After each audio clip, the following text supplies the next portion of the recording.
Halo, apa kabar semuanya? Semoga dalam keadaan yang baik dan sehat. Selamat datang di channel YouTube saya, Vian Lucas. Selamat menyaksikan video pembelajaran berikut ini dan semoga bermanfaat. Enjoy!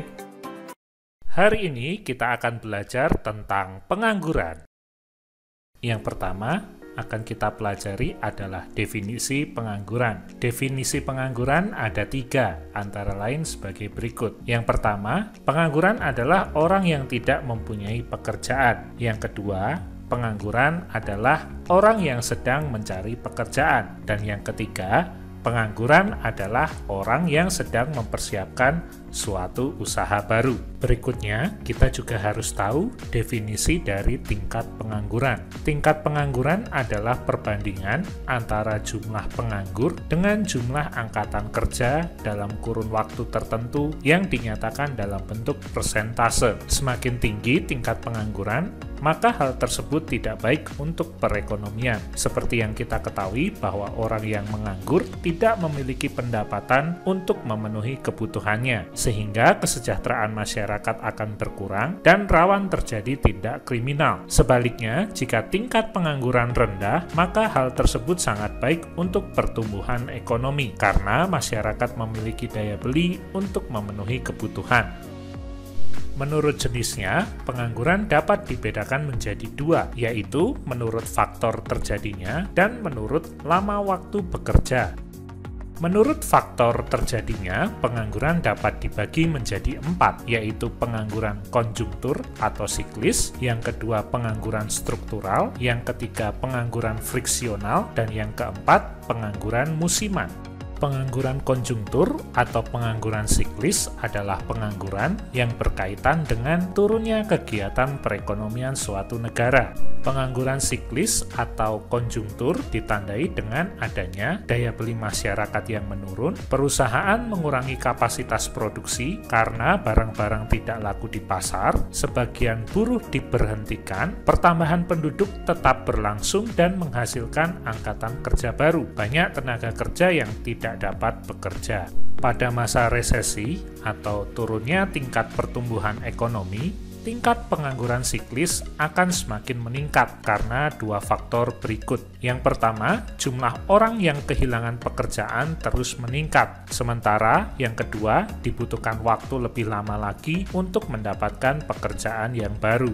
Jenis pengangguran berikutnya adalah pengangguran struktural. Pengangguran struktural adalah pengangguran yang terjadi karena perubahan struktur atau perubahan komposisi perekonomian. Perubahan struktur memerlukan keterampilan baru agar dapat menyesuaikan diri dengan keadaan baru. Sebagai contoh, adanya peralihan perekonomian dari sektor pertanian ke sektor industri.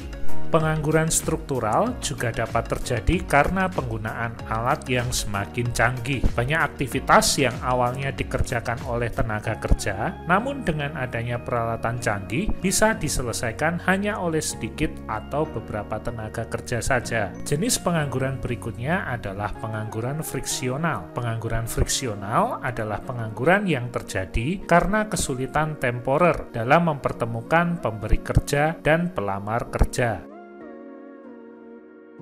Pengangguran friksional bersifat sementara. Hal ini terjadi karena tenaga kerja belum menemukan pekerjaan yang diinginkan atau sesuai dengan keahliannya. Pengangguran friksional terjadi karena faktor jarak dan kurangnya informasi. Pelamar tidak mengetahui di mana ada lowongan dan pengusaha juga tidak mengetahui di mana tersedia tenaga kerja yang memenuhi syarat. Jenis pengangguran berikutnya adalah pengangguran musiman. Pengangguran musiman adalah jenis pengangguran yang terjadi karena pergantian musim. Pengangguran musiman banyak terjadi di sektor pertanian dan di sektor industri pengolahan. Contohnya adalah para pekerja pabrik gula hanya bekerja pada saat musim giling. Jenis pengangguran menurut penyebabnya, yang terakhir adalah pengangguran teknologi. Pengangguran teknologi terjadi karena ada perubahan tenaga manusia menjadi tenaga mesin. Contohnya yaitu pengolahan sawah.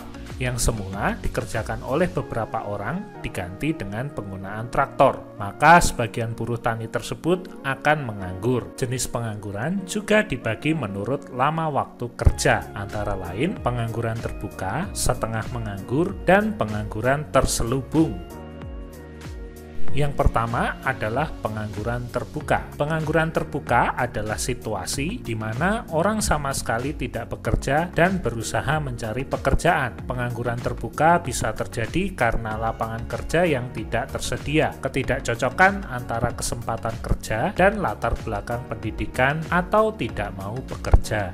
Setengah menganggur adalah situasi di mana orang bekerja tetapi tenaganya kurang termanfaatkan diukur dari curahan jam kerja, produktivitas kerja, dan penghasilan yang diperoleh. Misalnya, orang yang sebagai tenaga kerja lepas atau freelance di mana dia tidak ada kepastian mengerjakan pekerjaan pada waktu tertentu. Seseorang disebut setengah menganggur jika bekerja kurang dari 35 jam per minggu. Jenis pengangguran menurut lama waktunya adalah pengangguran terselubung. Pengangguran terselubung terjadi karena tenaga kerja tidak bekerja secara optimal. Kondisi ini disebabkan adanya ketidaksesuaian antara pekerjaan dengan bakat dan kemampuannya. Pengangguran terselubung juga dapat terjadi karena terlalu banyaknya tenaga kerja yang dipakai untuk mengerjakan suatu pekerjaan melebihi batas optimalnya. Sebuah perusahaan mempekerjakan 10 karyawan untuk menangani pemasaran, padahal hanya dengan mempekerjakan 7 karyawan, tugas tersebut dapat tertangani dengan baik. Terima kasih sudah menyaksikan video ini dari awal sampai akhir. Semoga video ini dapat bermanfaat dan jangan lupa untuk subscribe sebagai bentuk dukungan kamu terhadap channel ini. Kita bertemu lagi di video lainnya. Bye-bye.